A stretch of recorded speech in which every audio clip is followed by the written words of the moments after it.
Hello and welcome to the 15-minute Matrix excerpt talking about water contamination by Laura Adler. I hope you're going to enjoy this. What is water contaminated with? Unfortunately, it's contaminated with hundreds and hundreds of substances, of chemicals that are either industrial man-made chemicals or natural substances that, for example, heavy metals or radioactive compounds or even fluoride, which can be present naturally. I think most of the time when we think of water safety or water contamination, we're thinking of biologicals, so bacteria and viruses that might transmit communicable diseases, which are absolutely an issue in many parts of the world. Here in the United States and in more developed countries, they are less of an issue. But the trade off to the way that we deal with those biologics is that we have a lot more of these industrial and synthetic chemicals in our water. So it's really interesting because I recently watched a documentary where Bill Gates was trying to solve the toilet problem in the world by looking at how people dispose of waste across the world, because people are drinking from water supplies where, like you said, there's a number of biologics and that's causing diseases that can be controlled.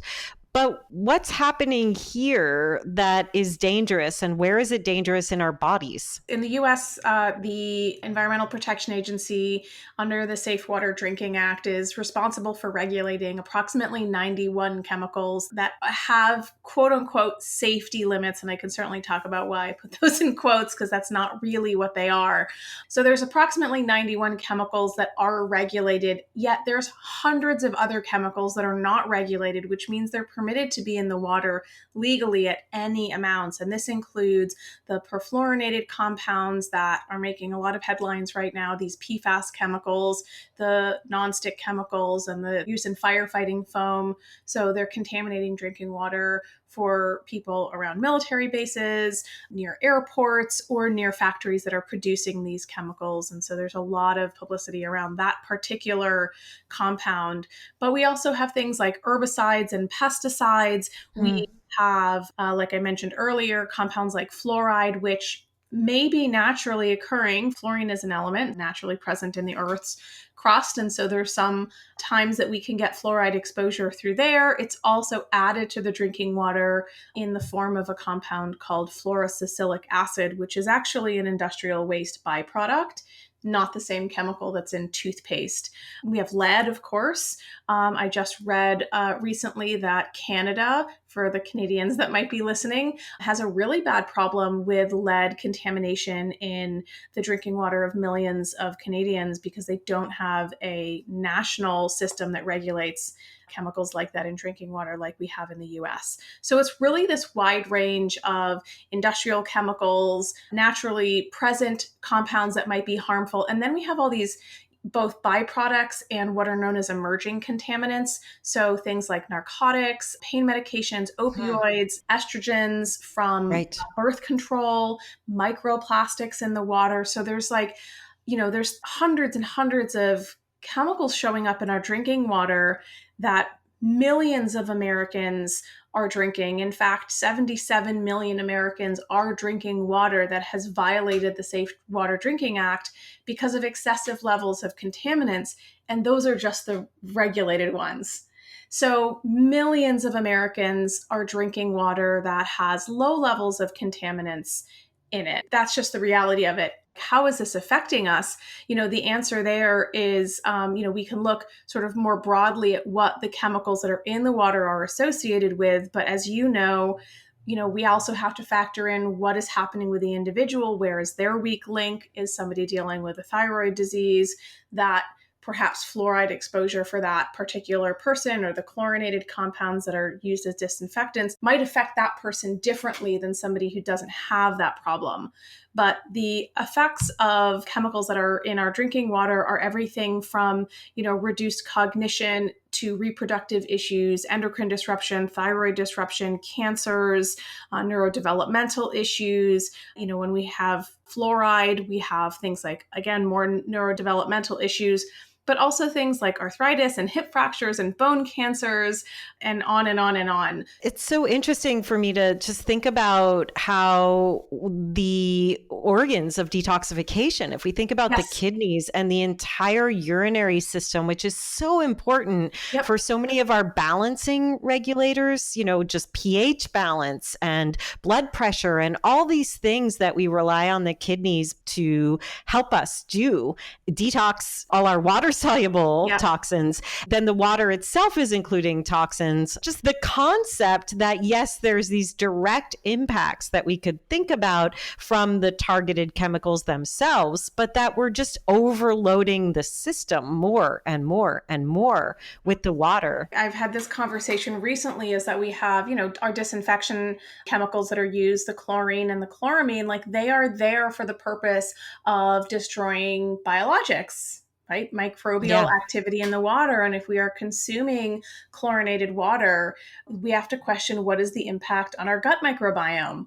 That is so fundamental to all good health and is the root of a lot of chronic health issues is a disrupted gut microbiome. And if we're drinking a antimicrobial and anti-microbial substance in the form of chlorine or chloramine, what is that doing? Even topically on the skin when we shower, those chlorines can, strip the fatty layer on our skin and can disrupt the skin microbiome. So there's myriad ways that these chemicals can affect us. And unfortunately, the average person isn't going to know just by drinking their water that there's something wrong with it, because most of these chemicals, with the exception of maybe chlorine or sulfur-based compounds, they don't really have a smell.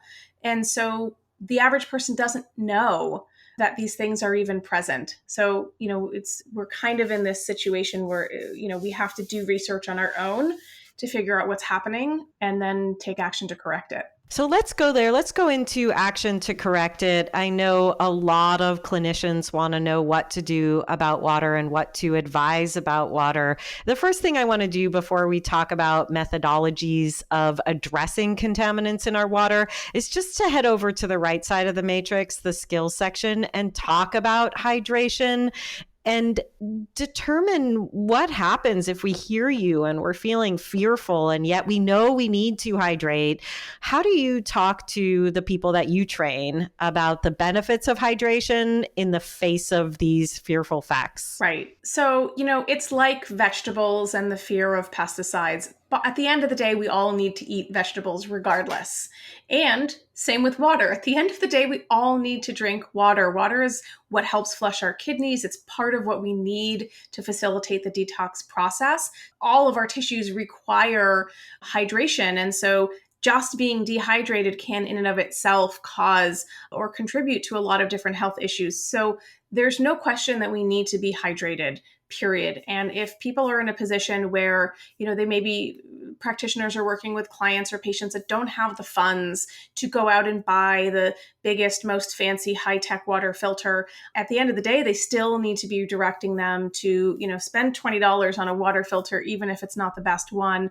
And just to drink water, it's a non-negotiable for sure. Yeah, non-negotiable for sure. I agree 100%. And I want to get into maybe even like the tiers or the steps you would take from the lowest hanging fruit of dealing with contaminated water and how we purify it to the best. Can you walk us through how you even consider a filter for water? Yes. So like so many things in the health space, we have to consider the unique situation for an individual person. So in the same way that we don't say, oh, CrossFit is the only way to work out and everybody has to do CrossFit because it worked for me, or, oh, I have to be vegan or keto or paleo because that is the one way to eat. We know that that's laughable because that's just not applicable.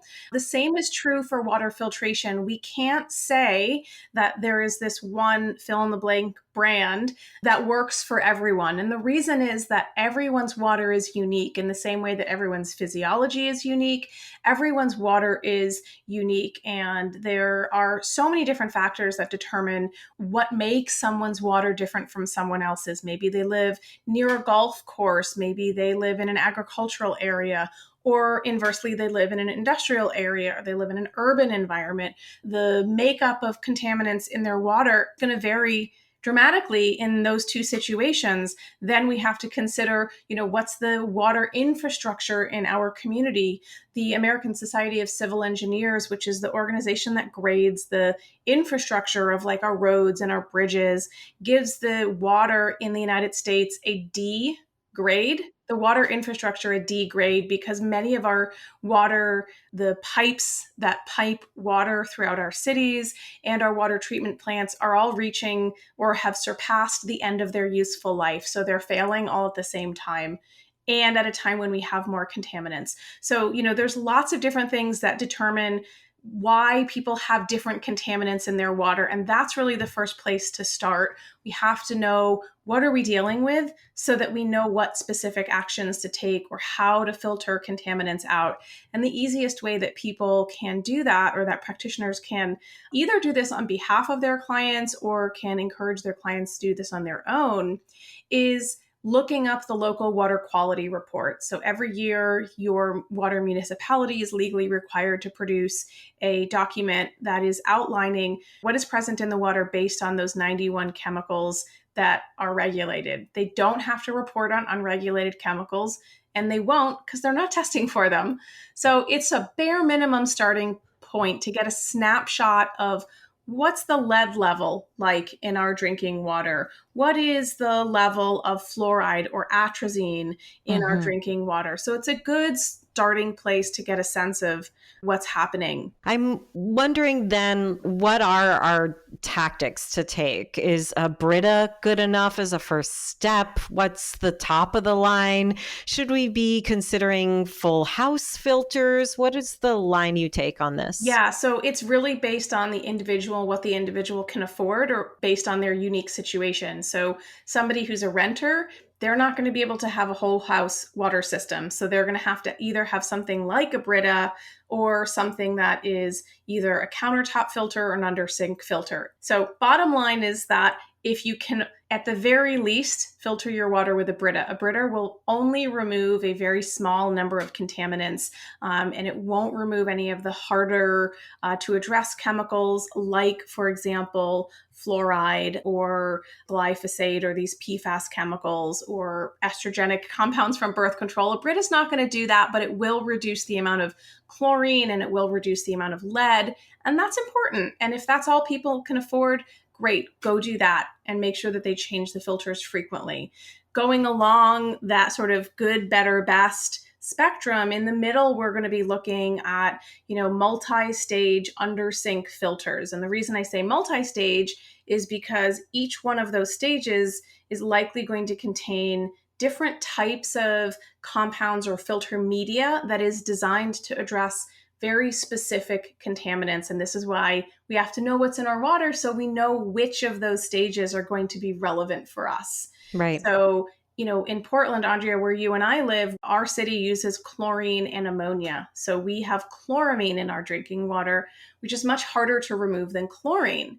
And so our water filters in this city should have, at a bare minimum, a catalytic carbon filter, which most carbon is not catalytic carbon. And that type of filter will be great at reducing chloramine, whereas regular activated charcoal will not.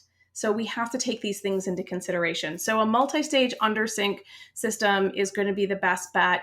Those can come in between, maybe $200 to upwards of $500-$600. And usually the replacement filters are like $100 a year. It's not a huge investment. Obviously, that's relative towards people's income. But ideally, if somebody's working with a functional or integrative practitioner, they will understand the importance and the value of they'll make space in their budget for that. And then beyond that is a whole house system. And those can run, anywhere from $1,000 to $3,000 or $4,000, depending on, what's happening in the water. Do they need a water softener? Do they have well water? Like, what are all the factors? But even with a whole house system, people also still need an under sink because the whole house systems can't take out everything. They take out a lot of the big stuff, but the smaller stuff still does need to be filtered out at the sink. So people often don't know that, and they go get a whole house filter, and then they test their tap water at the sink and they're like, wait, why are there still chemicals in the water that I want to avoid? So usually they have to get both. So as we look at the matrix, Laura, is there anything else that you want to point out to practitioners, but anything else that just is glaring for you that you really want practitioners out there to know? Well, I think in addition to water coming in, I like to think about water coming out, which is not necessarily about water that we're consuming per se, but sweating is a fantastic way to help at least reduce the amount of toxins in our body. And that process of sweating, whether it's sauna or through exercise, is really important. And we want to remember that many of the toxins that we're exposed to do excrete through that pathway. In fact, some preferentially over things like urine. So that's the sort of the other side, the going outside of hydration in the body. And that obviously, if we're sweating to support detox, that we are, of course, rehydrating and including good minerals in our water when we're doing that to restore minerals that are lost during sweating. So all things that fit into this puzzle. But, I think that if practitioners are working with their audience on optimizing nutrition and optimizing sleep and minimizing stress and helping them hopefully address the chemicals in their environment, that water is one of the key places that they start because, we're drinking it every day, we're showering in it every day. Even your water quality report will have a warning for people that are immunocompromised or elderly. And how many people are immunocompromised? So many of us. And so if that's the case, addressing water is not a luxury item. It's a necessity. Hope you got some valuable information out of this podcast. Talk soon.